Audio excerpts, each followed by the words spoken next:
I try not to consistently watch these videos, and I don't watch them. it's hard. Sometimes it's hard not to know because then you're scrolling in your timeline and you see faces. Like I feel like sometimes the flashing of these images of us being terrorized by other people. Of course, we need the information, but sometimes I think it's actually people reprogramming us. It is. It's lynching. It's Yeah, cyber lynching. It is cyber. Because you don't see anything else out there. Yeah, like that. exactly. You don't see anything with the others With the out there dehumanizing. like that. Yeah, exactly. You don't just see all over social media, the news, white men and white women just getting beat down and dragged and just mistreated and disrespected. So, and then even if we did see that, they don't have the history that we have in this country. Right. So whenever we see that, that directly ties into the post-traumatic stress of like centuries of stuff, right?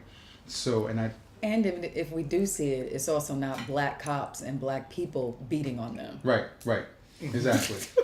So it's just really deep, right? So I actually try to abstain from like the whole like machine where people just like keep oversharing trauma. But you know, I tripped across this in a situation where sister goes in the Waffle House, and I'm paraphrasing. She goes in the Waffle House, she gets her stuff. I guess she takes an extra plastic fork or something, and Kat's like, "You can't take an extra fork. You have to pay for it." And she's like, "I'm not paying for this. This is bullshit." And they call the cops.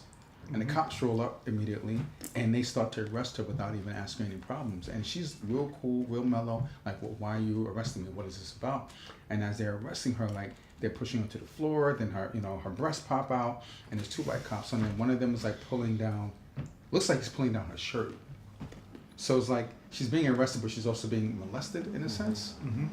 And her friend is sitting there videotaping the whole thing. It's almost like they know that she's videotaping, but they don't really even care, which is deep, right?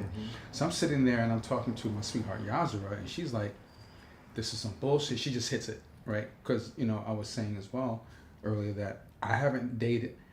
Not 80% of women I've dated have gone through some level of trauma, physical trauma, when it comes to people violating, right?